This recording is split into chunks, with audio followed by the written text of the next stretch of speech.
Okay, good morning. Sunday sponsorship. Benjamin and Elys Wohl, from all of us who do not have the privilege to attend personally in the Bais Midrash, but are truly blessed by the self-sacrifice of Moishe Abramson and Lasson, who enable us to, enveloped in the Gemara as masterfully presented by Rabbi Silber. May Hashem, in His wisdom, reward those volunteers in measures for the Torah they allow us to obtain. Very nice. Jack Bennett, in memory of Nicholai Rappaport of the Givati Brigade, who was nifter in Hezbullah ambush in southern Lebanon in '98, and also by Jerry and Abby Appelbaum in commemoration of the yahrzeit of Jerry's mother, Rosalyn Appelbaum. Yahrzeit is 26th of Av. Neshama should have an aliyah, and we do thank those indeed. You did the Mishnah on Peiches, Amud Beis, which we're going to look over, but it's a fascinating Mishnah, because you have here a situation where throughout our existence we're always told to ignore rumors, and you have to make your decisions based on facts. And here you have a Mishnah that on the surface is basically telling us that you have to take rumors into consideration. So how do you deal with it? So I say that it appears to be a challenge on the surface, because when you go through today's daf, things become extremely clear. Okay, so the Gemara does an amazing job in fixing our first perception of this Mishnah. Now, let's look over the Mishnah again, if that's okay. Yotza shma ba'ir mekudeshes. If there's a rumor regarding a woman that she's mekudeshes, hareza mekudeshes. Megureshes, and the assumption now is that you have here a woman that's married to a Kohen, and suddenly there are rumors that she was once upon a time married to someone else, megureshes. And yeah, you have to take it into consideration. You knock on the door on the Cohen family and you say, I'm sorry to inform you that there are rumors your wife was once married. Goodbye, right? That's what it appears to say on the surface, megureshes, right? Now, obviously, it can't be telling us that a woman is considered divorced by just rumors. So the assumption is, it means that when she is married, you have to undo the marriage based on a rumor. Makes no sense, obviously. Now, we are told, if there is something that breaks the rumor, in other words, if the rumor spreads with some information that has the ability to undo it, so then you don't have to concern yourself. And here already it appears to be telling us the following.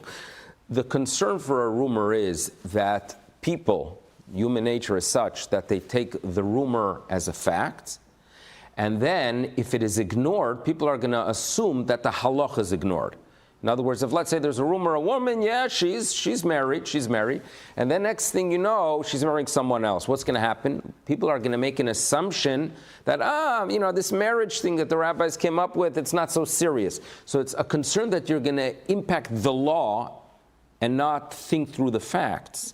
But if the rumor itself spread with something that was able to undo it, there's no longer a concern. So this is what the Mishnah is already telling us here, that it's providing some clarity. What's considered an amatlo? Ezi amatlo, says the Mishnah, Giresh ish plonius ishto al tnai.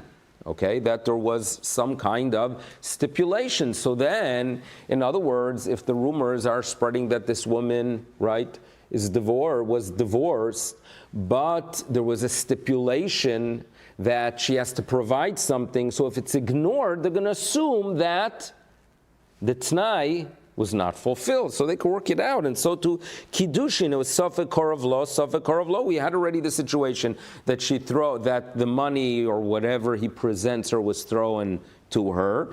There's a question mark if it reached her domain or not. So if we ignore it, people are going to assume that's because the rabbis did some research and it became clear to them that it was not in her domain. So if something within the rumor gives us the ability to undo the rumor, then we could be safe. Okay, all right? Zohi amatla. So that's the Mishnah which you know from yesterday. Now, the Gemara asked the very obvious question about the rumor about Gerushin. Va'asrinon la agavra. In other words, you're telling me that you have a woman married to a Kohen, and suddenly there are rumors that she was once divorced. You're going to prohibit her on her husband? That's ridiculous. V'hama Ravashi tells us, Kol kolo debosar nisuin, whenever you have a rumor, and the rumor only started to develop after her marriage, lo chashinale, you don't take that into consideration. So what's the Mishnah talking about here? So therefore, the way to understand the Mishnah is that this is one case, Kiddushin, Gerushin, and this is what we are being told. Hochi ka'amar. This is what the Mishnah is telling us. Yotza shma ba'ir mekudeshes, if there's a rumor that she was married to someone, or she went through stage number 1 of marriage, hareza mekudeshes. Okay? If on the other hand, the rumor was mekudeshes umegureshes, if the rumors were, that this lady, someone gave her kiddushin, they were playing around as teenagers. One fellow, a young man, walked over to her and said, I read mekudeshesli. The rabbis got nervous. They gave her a get. If the rumor is a package deal, complete, it has within it all the information that she had also kiddushin and also gerushin. So then on the top of Peites we are told, Harezu Megureshes, and she is what? Worry not, she is considered Megureshes. Now what's your thought? Would it be permissible if, let's say, such circumstances would occur indeed and rumors circulate? She was Mekudeshes or Megureshes. Could she marry a Kohen? Interesting question, because on the surface you would say, well, you know, it would be problematic. She can't marry a Kohen because you're relying on it. But if you look carefully, Rashi seems to say umuteres lakol, which seems to indicate, there's some sover that discusses it, that it seems to be that it tells us that it undoes it completely, and it's like, just as we mentioned in the Mishnah Masla, that there's something that is able to undo it, here too, perhaps a little bit more complicated, as you can imagine. But that's how we understand the case of Megureshes in the Mishnah. It's not an independent case, but it's connected to the case of Kiddushin. My taima, now what's the reason? Kol v'shavro imo. There's a kol, yes, there is a rumor, but with it, you have something that is able to undo it. Okay. Now, comes Rava. And if you tune in carefully in today's daf, you'll see how the Chachamim, one after another, almost in all cases, are trying to minimize this. In other words, we don't want you to walk away believing that in Judaism we just take rumors as facts, right? You have to investigate things. So keep that in mind as we do today's daf, and you'll hear many of that Amoraim, and in some cases Tanaim, who are clarifying what we are being told. So number 1 comes Rav, and he says the following. This is obviously in Amora. Yotza lo shem mezano ba'ir. If, let's say, you have rumors that unfortunately she was hanging out with non-Jews, and she had a relationship with a non-Jew, and as a result, she cannot be marrying a Kohen.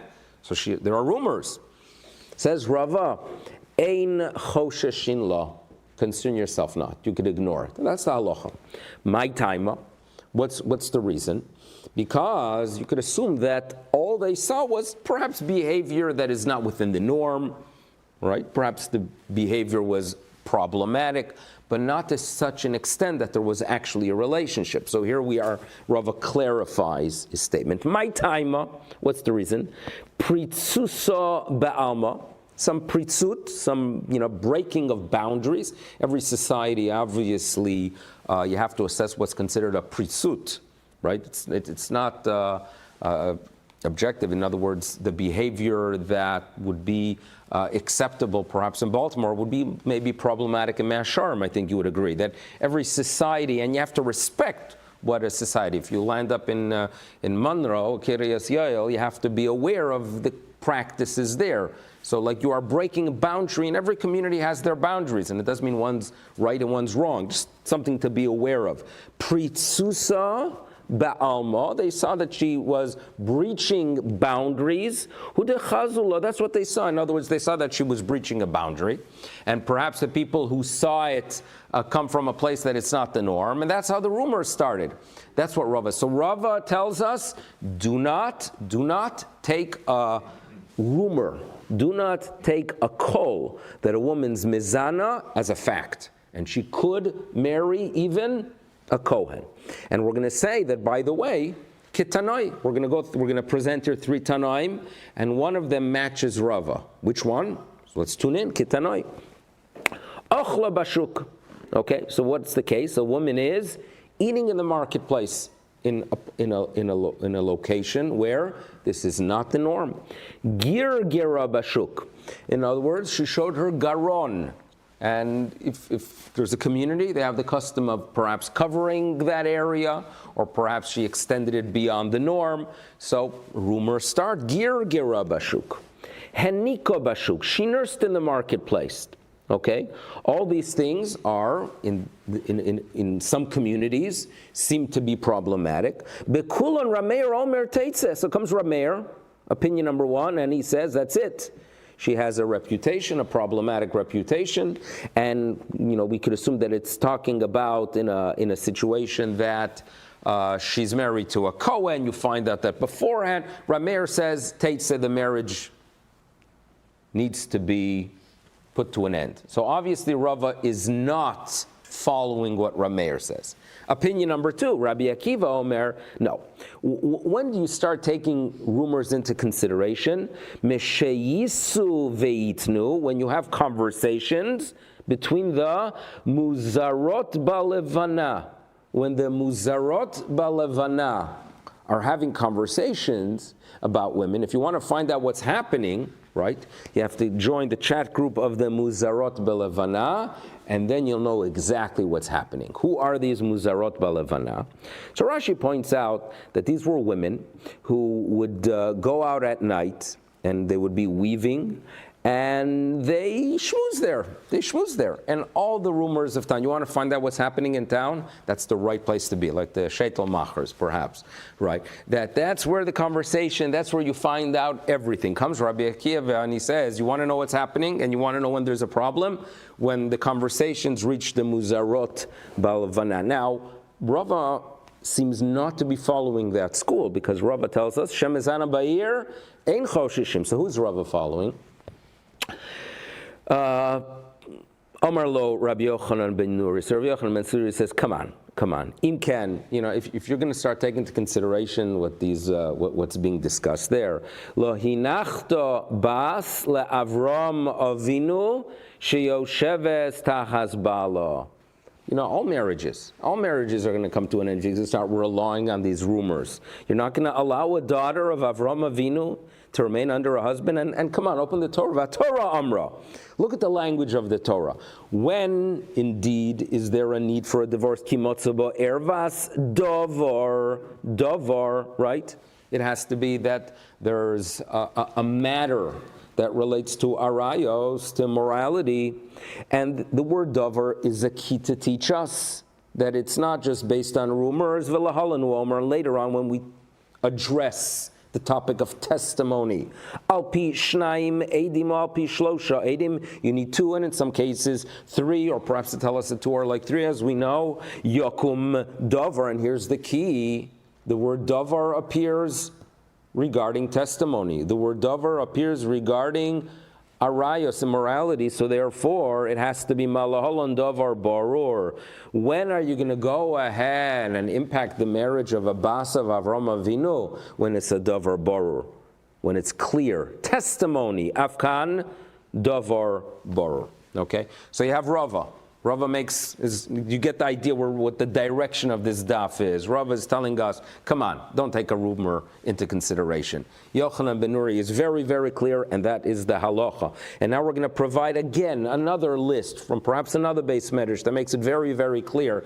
Don't take these rumors into consideration. There are times you have to, but don't see it as the norm in Judaism. Tana Rabbanon, and here's the list. Be'ula in choshishin la. Let's say there's a rumor.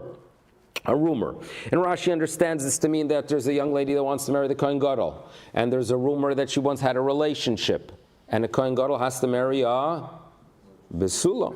Or Tosfos says no, it means that there's a rumor that a woman had a relationship, and once she had a relationship, you don't know with who. And if you don't know with who, she can't be marrying a Kohen because maybe it was with a non-Jew. So whatever it is, Ba'ula, if there's such a rumor, Ein Choshishin Lo.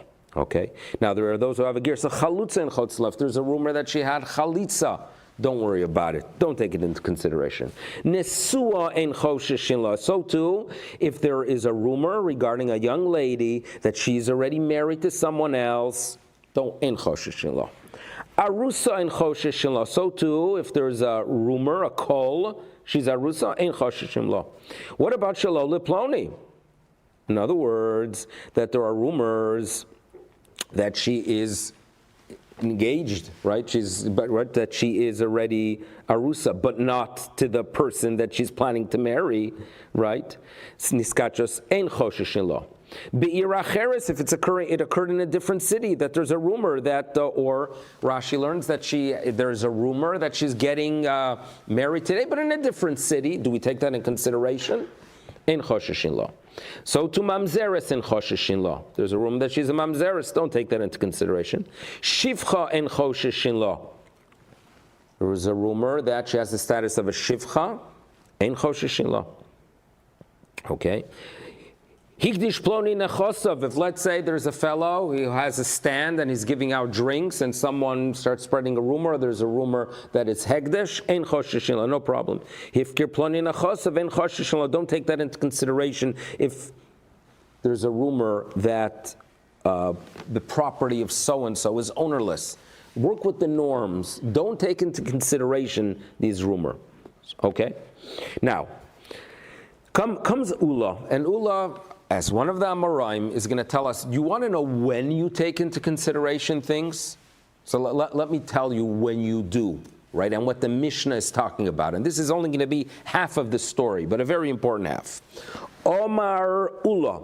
Okay, comes Ula, and he says that you should know, when we do have in our tradition, when we do have the Mishnah telling us that you do take into consideration of Mekudeshes, lo sheshamu kol havara. Don't think that they only heard an echo, don't think that they only heard rumors, absolutely not.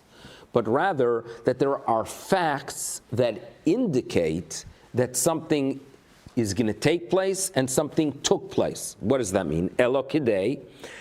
So here we are provided the norm of what a wedding looked like, right, some 1800 years ago. In other words, if circumstances look that there's a wedding, right, ever happened that you come to a shul and there's a social hall and you realize that everything's set up and there's a chuppah and there's table and there's sushi, right? So there's a clear indication that a big simcha is taking place. That is where the rumor, that's what you take into consideration, okay? And that's part of what's needed to actually take a kol into consideration. So here we go. Elokdu, number one, Neros dolkos, indicating that you need, that a wedding has within it candles. And today in many communities, it's the norm that when people walk down their children to the chuppah, they'd have what? They carry a candle. Obviously, then it was necessary because the electric company was not working yet at the time. So if you are very traditional, you always stick to the old traditions and you will work with your candle. If you know, others rely on the electricity. But bottom line is, it shouldn't be a wedding in the dark, right? Neros dolkos, number one. Number two, mitos mutzos.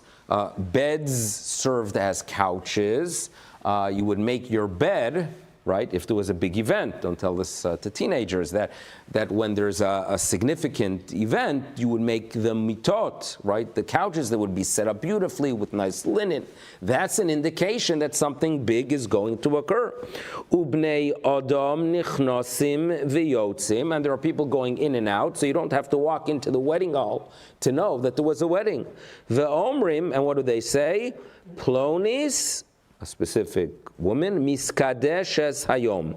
Now, this all sounds good to an extent, because the language of the Gemara is, it's in a future tense, right? That tonight she's going to be married. Now, that should not be enough for testimony. Things that are going to occur are not enough to be confident that it actually occurred.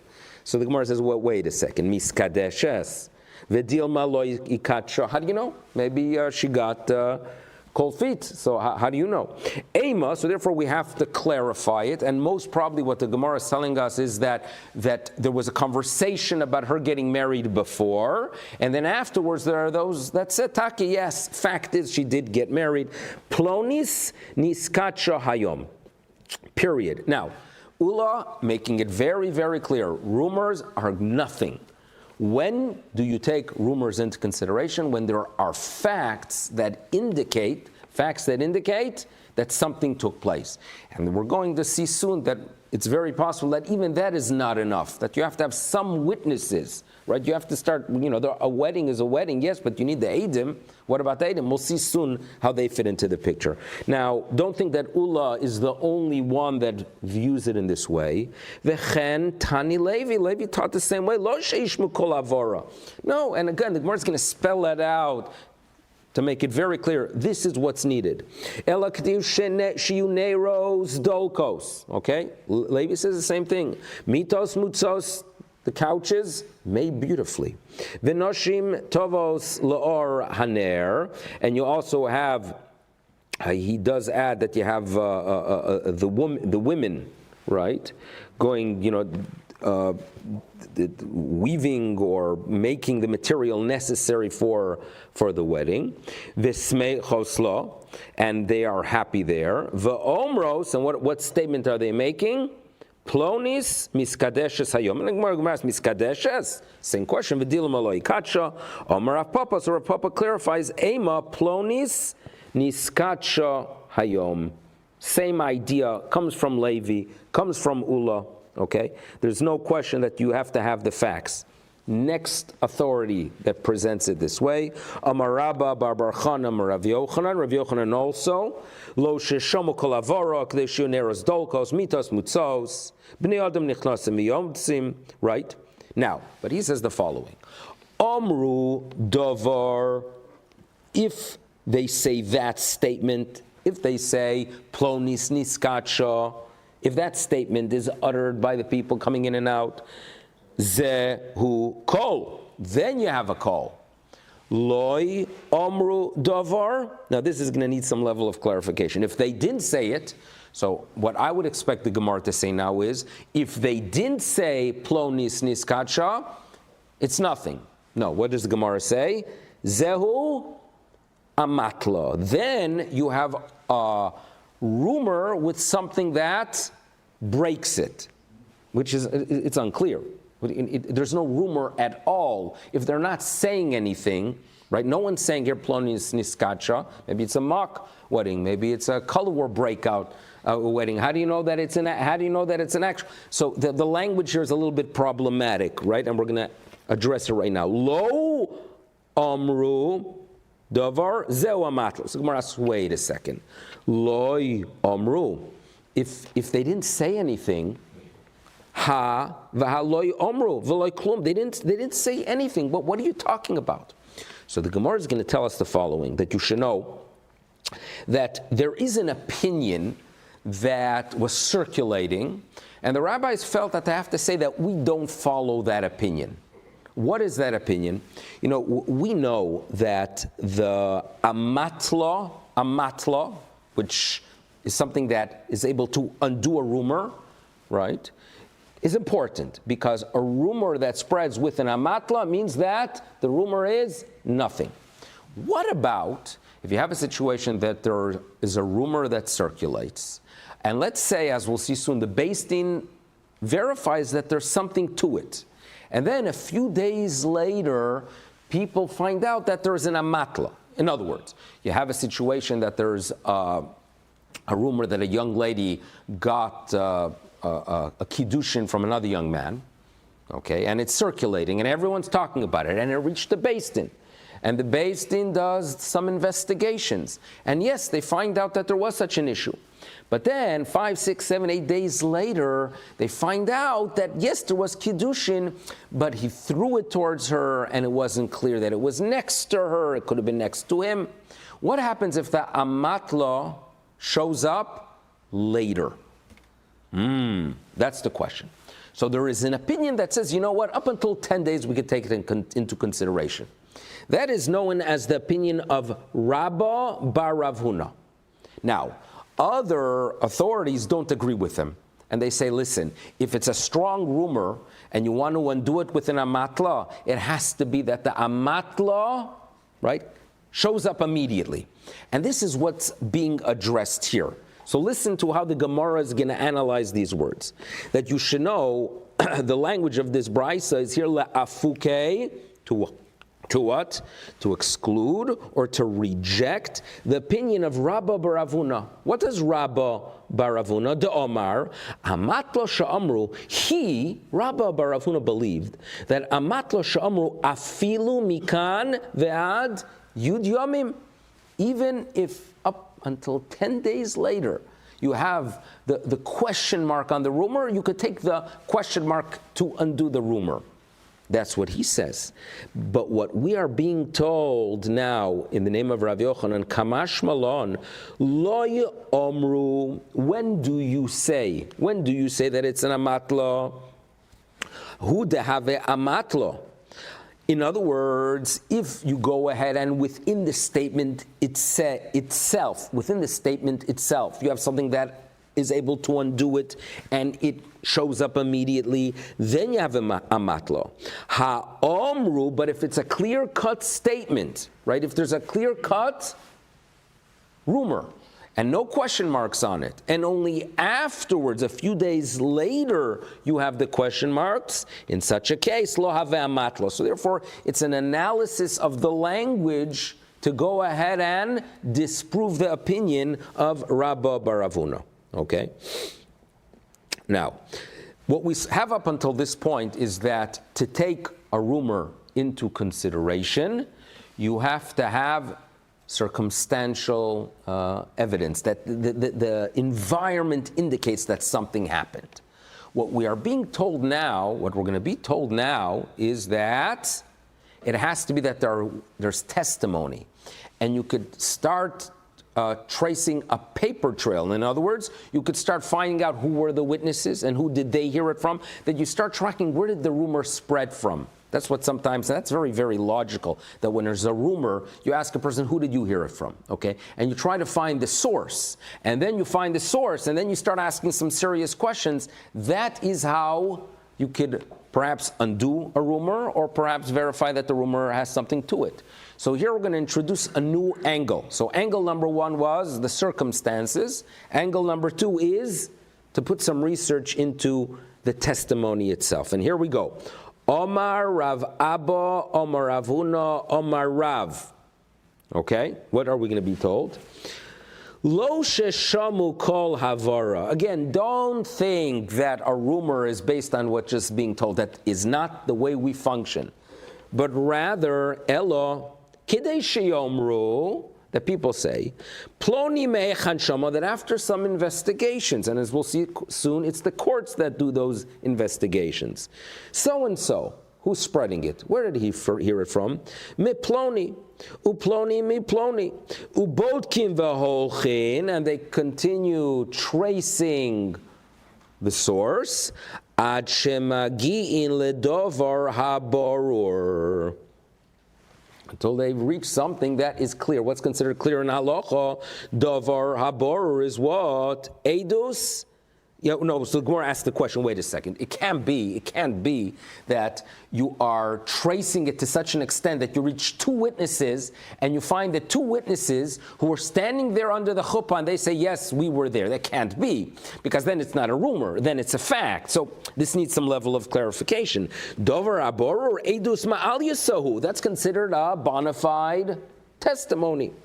Elo, but rather what it means is the following: Ki asar Rav Shmuel Rav Yudah Amar Rav Abba Amar Rav, Huna Amar Rav. In other words, the first statement that was shared by Rav Abba in the name of Rav Huna in the name of Rav leaves us with a question mark. So therefore, it was clarified after by Rav Shmuel Bar Yehuda, who explains what Rav Abba said in the name of Rav Huna in the name of Rav. Lo sheshamu kol havara. Not a rumor, but rather, okay, and here we have it. And this is halacha again. Ela kidei sheyomru. That people say, Ploni mechan shama me ploni, uploni me ploni. In other words, yes, you find out who were the original two witnesses who spread the information. And as you want to walk over to them and interview them, what happens? Where are they? They went to Argentina, right there, gone. That's the situation. That is the case where there's rumor, where you have names. And many Rishonim say you can't find out that they're dead because that's worthless. It means that they're gone. They could theoretically come back. And therefore, if I say I heard from Reuven and Shimon happen to be now in the Congo, right? So by identifying two individuals who I heard it from, right, and claiming that they are alive, they happen to be away, that indicates that I'm quite confident with my testimony that I heard from them because they might come back. In other words, if I say I heard it from Reuven and Shimon and they're dead, right? People that share a psak from some rabbi who's no longer alive, it's always it's a question mark because, he ain't coming back, to go ahead and reject the statement. But if I say in the name of someone who is alive and well, it's much stronger. So that's the situation, okay? So suddenly you realize here, when are rumors serious? When do you take them to consideration? Number one, when there are circumstances, and number two, that we could actually, right, trace it back to two witnesses, and these two witnesses happen to not be here, then you take it into consideration. And there's a Maharal actually that says that you need both. You need that the circumstances indicate that there was a wedding, and number two, that you could actually link it to two individuals who happen not to be here. This clarifies what our mission is talking about. Okay? Okay, now comes the following question. And this is how the second of Rashi and Tosfos explaining the next line. Let's say rumors spread. The Bais Din goes ahead and is doing their research. They find out from two people that they heard from two people, right, from two Eidim. And when they want to ask the original Eidim, we are told they are overseas. Okay? So you have to take the rumor into consideration. Because number one, it appeared that there was a wedding. Number two, we have two names. And we are saying in their name that they saw the ring being placed on the young lady's finger. You got to take it into consideration. Okay? Not so shocking. They come back, these two witnesses, after a few months, and these are a few months that unfortunately this young lady has a status of Isha Mekudeshes. The two witnesses come back right off the boat, they interview them, and the two witnesses say, Lo hayu dvarim me'olam. What are you talking about? What are you talking? We were never there. I don't know what you're talking about.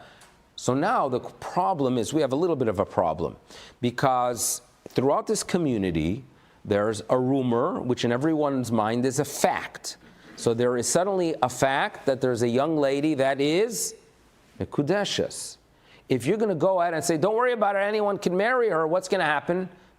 People are going to not make assumptions that the woman is not engaged, but rather that the halacha perhaps is very, very flexible, which could be a problem. So can you be mevatel akola?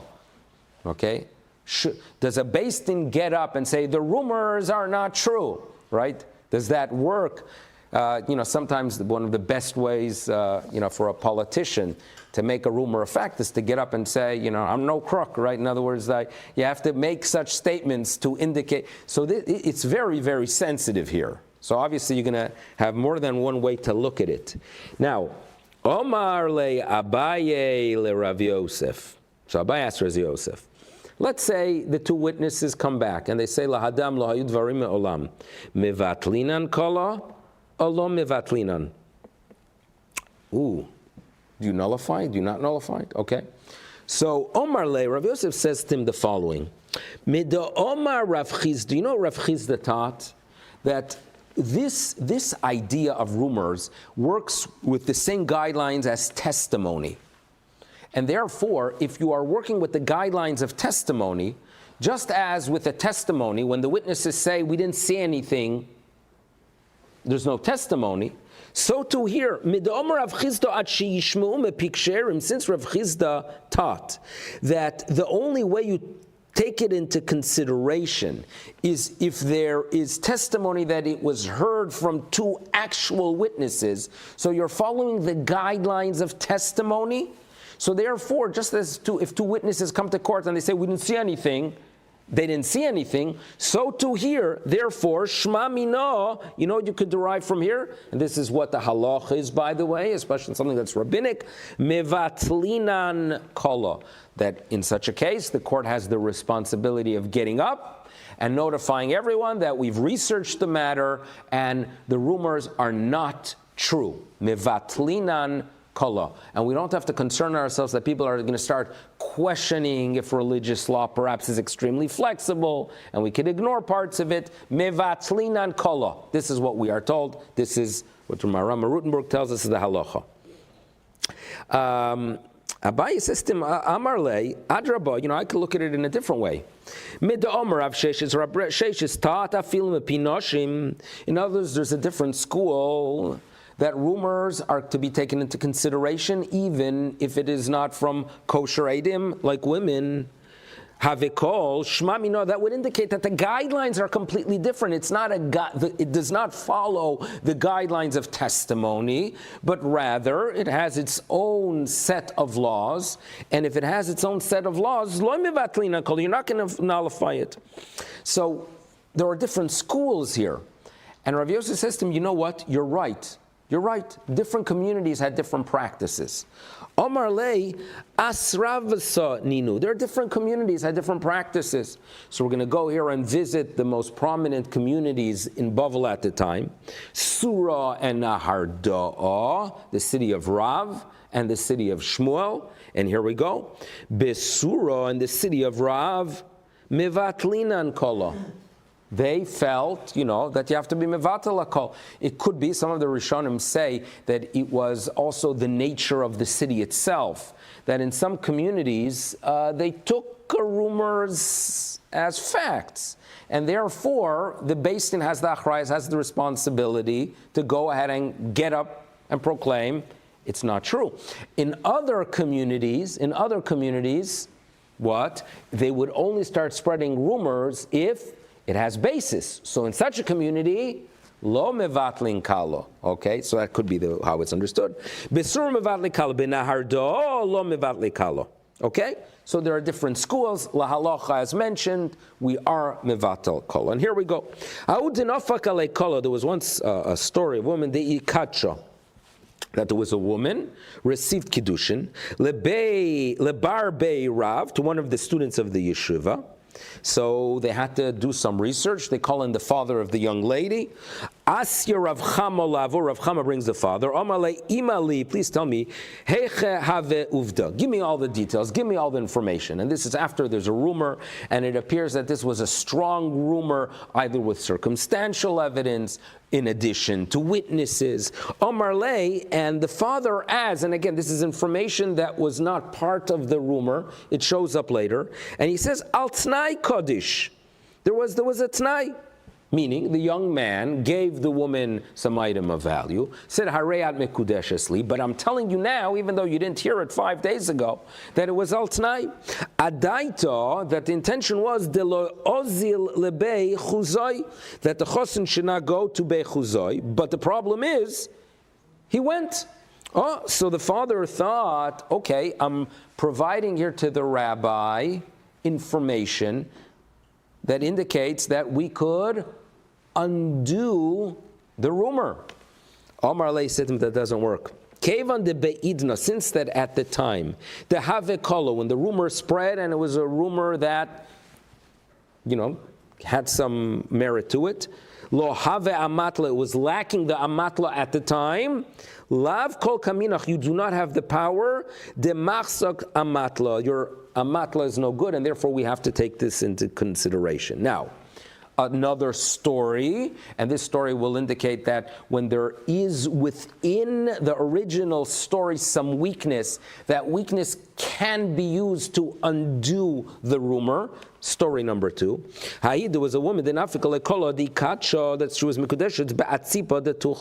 with some kind of basket with leftover dates. These are dates that still had some flesh on it, not of great value, especially in Babylonia, where everyone had, not grapes, dates. The dates had pits, the pits had some flesh on it, some value it did have, nothing too great, but the rumor was that the young man hands the young lady this basket with leftover pits, with some flesh on it. Be'ino de Beishifi, they even had a location where it occurred. So the question was, due to the fact that this was only a call, a rumor. So they sent to Abaye and asked him, Ki I gavna. In this situation, what's the Allah? He said to him the following. Even according to those who believe that in general, lo mivatlin kala, beha, in this case, I am confident, mivatlin kala, there's no question. Why? Meimar omri, because people are going to say, listen, the case itself and the way the rumor is circulating is with information that the item might have had very little value.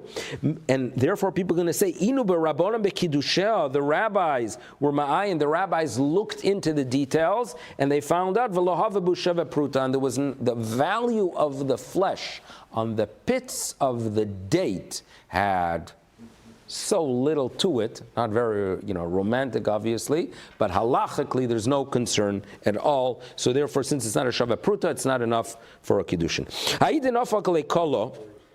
Okay, there was once a rumor about a woman, the ikatsha amud beis lechad mibnei planya, that there was a young lady that she got engaged to one of the Goldstein boys, and there were 11 of them. Okay, and we don't know which one. It was only a rumor, right? Only a rumor. So what do you take it into consideration? So comes again Rava. Rava says, you should know, even according to those who say that a kol is something that unfortunately we don't have the ability or the right to be mevatel. Beho mevatlin an kolo. Why meimar omri? We could go ahead and say, inu bu rabbonim bekidushei. Okay, that they analyzed which one, and they realized that the one the father wanted to marry off was the youngest, and the youngest was not yet the age of marriage. So in other words, since the rumor itself was not about a specific young man that was able to enter into an marriage relationship, but rather one of the sons, and since one of those sons was still a minor, they could use that to undo the rumor. Next, so there was a problem that there was a young boy that physically was very, very mature, but he was still a minor. And the rumor was that he walked over to a young lady, Hareyad Mekudeshesli. So the question is, you have to take that in consideration, because if you are working with what people assume, people are going to assume that this young 9-year-old who is 6'1", right? They're going to assume that he's an adult, and if you're going to allow her to marry someone else, people are going to say, "What do you mean? She's a married woman." Omar lei Rav Mordechai l'Ravashi. Rav Mordechai says to Ravashi, "Hava uvda." There was once such a case. V'omru, and they said, And here we have Chachomim using a verse from Shira's Dvorah. And if you remember in the story of Dvorah that they attacked Sisera, but there was one tribe, there's a tribe, or at least one that does not enter into the battle, and they were muflag, they kept away. Who is that? Reuven. Lefloga is Reuven, we are told, Gdolim Chikra Lev. It's something that you have to analyze. That's the Pashup Shot. Like, we have to go ahead and try to understand why did Reuven not participate. But Chazal are making a drasha, Gdolim have Chikra Lev. What defines maturity? It's not your size, not the size that matters. It is the what? It's the chikre lev. It's the ability to understand, to analyze. There's a mental maturity that is expected to consider someone a gadol. And therefore, what he said is, Adain lo higia leflogos Reuven. He did not reach a maturity of Reuven. Shenemar leflogos Reuven gedolim chikre lev. Others say that the girsa is not that minor did not reach chikre lev, but rather it means we didn't reach Chikre Lev. In other words, it could be that even a minor, if he has a full understanding, just as we find with vows, and we found that you have a mufla samach leish, that there are circumstances where a minor's word is taken into consideration, we don't have the ability to go ahead and figure out such a thing, and we don't make decisions based on mental maturity, but rather we look at the age. We look at the age. Okay, so there are different circumstances, a lot of drushes here that connected to Reuven, but this is what happens here. Omar Rabba Barav Huna. Okay, so this is the Rabba Barav Huna that was mentioned earlier and rejected. Amasla she'amru, he is of the opinion that you could take into consideration in Amasla even afilu mikan v'adasara yomim, even 10 days later. Rav Zvid Omar, come on, Rav Zvid says that doesn't work. B'mokom Amasla, or he actually is adding, and he says that even if you don't have an amasla, but you could insert in a masla, you could creatively put some information into the picture to undo the rumor, that works as well. So it's more of a chiddush, okay? Because Rabbi Barav Huna just says that you have a grace period to add the amasla. Rav Zvi said that you could even use your creativity. Rav Zvi Omar b'mokom amasla, even if there's makom, even if there's room for an amasla, choshishin la'amasla. Now, Eisvei Rav Papa or Rav Zvid. Rav Papa, keep this in mind, Rav Papa seems to be questioning what Rav Zvid says, because the language of what we've been told up until now is ubilvat shelo tehesham amasla. The language indicated not that there is room for you to somehow, with some creativity, put in a masla into it. The language seems to be that there has to be actually something within the rumor itself that's undoing it. Okay? Shelo tehesham amasla. Amar no. What you could say, and this is how Rav Zvid is going to defend himself, b'mokom amasla kamar. What this tradition which we have is you have to have an amasla means that there's room to put in a masla. Now, Rav Papa seems to be questioning this idea that we could use our own creativity to put in something there to break the rumor. But Rav Kahana is going to ask Rav Papa, don't you agree with this idea? I'll show you that even you have to agree. And it works as follows. We had in Yevamis, if you do remember, a situation of a woman. She goes overseas with her husband. She comes back without the husband. We assume the husband is no longer her husband. She marries someone else. The husband comes back. And it's the Gahakta Tsaris that we learned there in the Mishnah Yevamis, Vatznan, and we learned there like this. Niskat Shah, she marries husband number 2, Vacharkach Babalo, but Baruch Hashem, look at the language here. She doesn't marry husband number 2. She just went through the stage of Kiddushin. So there is not actual physical relationship, but rather only the Kiddushin. So you can take a sigh of relief, a breath here that indicates that it's not so much of a crisis, because in such a case, Muteres Lachzor, she could return to her first husband. Now, clearly, if she received for Kiddushin from husband number 2, that's the greatest rumor of all, right? That she's, and for you to go ahead and just, okay, don't worry about it, go. Well, what about everyone seeing that she got Kiddushin from husband number 2? How is that ignored? How on earth is that ignored? Right? Our whole discussion is about a rumor. This is much more than a rumor. How is it ignored? Lav mishum da'amri. You know what you assume? You assume the following: that the husband and wife were in a faraway country, and then she had to come home. He was stuck there. And unfortunately, they love one another, and he gave her a get, and he says to her the following: I'm giving you a get and you're divorced. But if by any chance I'm able to get out of here, get out of Siberia, and join you in Eretz Yisrael, the get is nothing. Okay? So, what you are doing basically is that when the husband shows up, you are making up in a matla. So what does that indicate? That with some creativity, you do make up in a matla. So therefore, you, Rav Papa, believe that it's impossible to be making one up. The Mishnah seems to indicate that we do work with such a system. Lav mishum de'amrinan. In other words, the reason we are not concerned about the kiddushin of husband number 2 is because we say al t'nai kodesh, that it must be that there was a t'nai. Okay? So Gemara says, no. Don't compare the two, Rav Papa says. Shani Hasam, there is different. The Osi Baal v'kame'arer. In other words, there's a difference between trying to undo a rumor with no meat and undoing a rumor with the presence of a husband. When the husband shows up, that indicates to everyone that the kiddushin of number 2 is absolutely zero. So the comparison between rumors and undoing rumors to a situation where the husband actually returns is not comparable at all. Gemara, wait a second.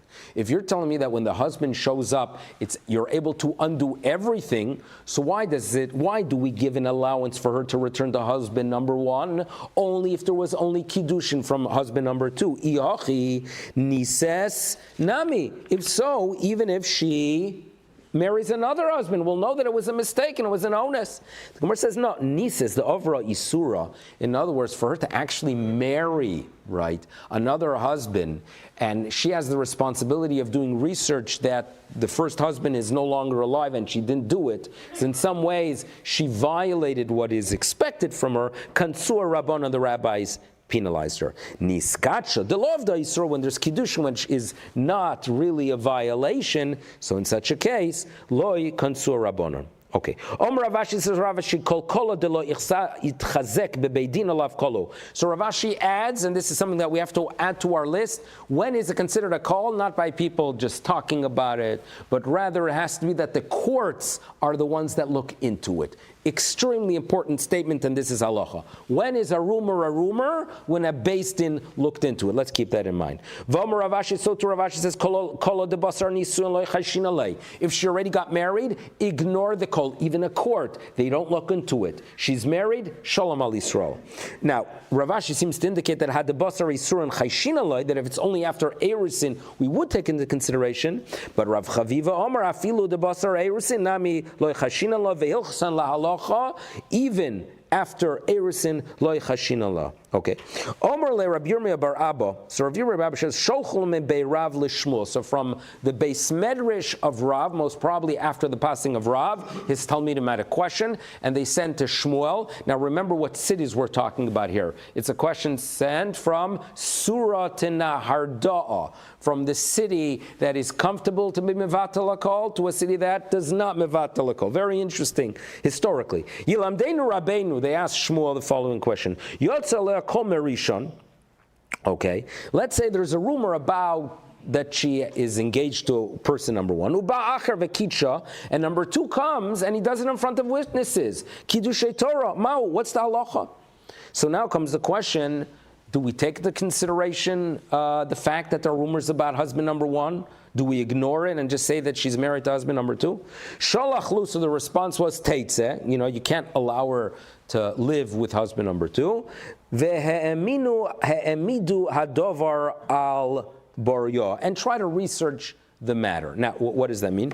And v'hodiuni, and then inform me. In other words, keep me posted after your research. You have to do some research. Now, what exactly is the research that is expected here? What does that mean? Mai ilema, if you want to say di miglo milsa de kiddusha kama lav kiddushe ma'al yaninu mevatin kala. If what Shmuel is saying is the following, that if you could verify that the kiddushin of number 1 had some issues with it, that there are no good witnesses that you could trace the information to, and if indeed that's the case, nullify the rumor Can that be what Shmuel is saying? That you nullify a rumor? You can't, because v'nahardo asre de Shmuel. Nahardo is the town of Shmuel. Velo mivatlinan kolo, and in Nahardo, as we know, they are not mivatel a kol. So it can't be. So what does it mean? Elo, rather, the igmiglo milso de kiddusha kama kiddusha ma'aleninu. If you could verify that the first one was a fact, so then number 2 is nothing. Let's get misheni. Now, this would seem to disagree with a belief, right, and in some cases a halacha, that if a woman who has the status of married receives kiddushin from another man, you do have to take it into consideration, because we assume that if she's actually married, she won't have the stomach or guts to go ahead and do it. If she's receiving kiddushin from someone else, that would seem to indicate that she's been released from her first husband. So this pligi de Rav Huna dam Rav Huna shesi shepash yodav kibla kiddush ma'achar mekudeshes, that you assume she's mekudeshes from what Rav Huna taught. Rav Huna says ha'isha she'amra lebala girshtani ne'emenes. So this is something we'll see. Just an interesting. Tosfos had a fascinating. We'll end with a fascinating story that Tosfos has, and it's a true story. So we are told Maiseh. It's a top Tosfos here. There was once a story that Rabbeinu Tam had to deal with a woman that sheyotza alea kol achar nisuea, that after she's married, there's a rumor that she previously was married to someone else, but it happened to be that the person the rumor is about, right, Shimon, again, so she marries Reuven under a chuppah, photography, shmorg, everything. And then there are rumors that Shimon is the actual husband because Shimon married her a few weeks before. But looking through the photographs of the wedding, you know who they see at the wedding? Shimon was there. Okay? So Rabbeinu Tam says, you don't have to worry about this for 2 reasons. Reason number 1, after marriage, what were we told? Ignore rumors. Number 2, Rav Hamnuna teaches us, right, the rule that a woman is not going to receive kiddushin in front of her husband. If she was indeed married to Shimon, she's not going to be mekabel kiddushin from Reuben. Okay, so you're going to fill in, or we're going to fill in the tomorrow's Daf Yomi say that we did not complete the sugya, but it's a short daf tomorrow, and mazel tov to all those who are completing a masechta Gittin. Eshkach to everyone, and keep up the good work, and a good day.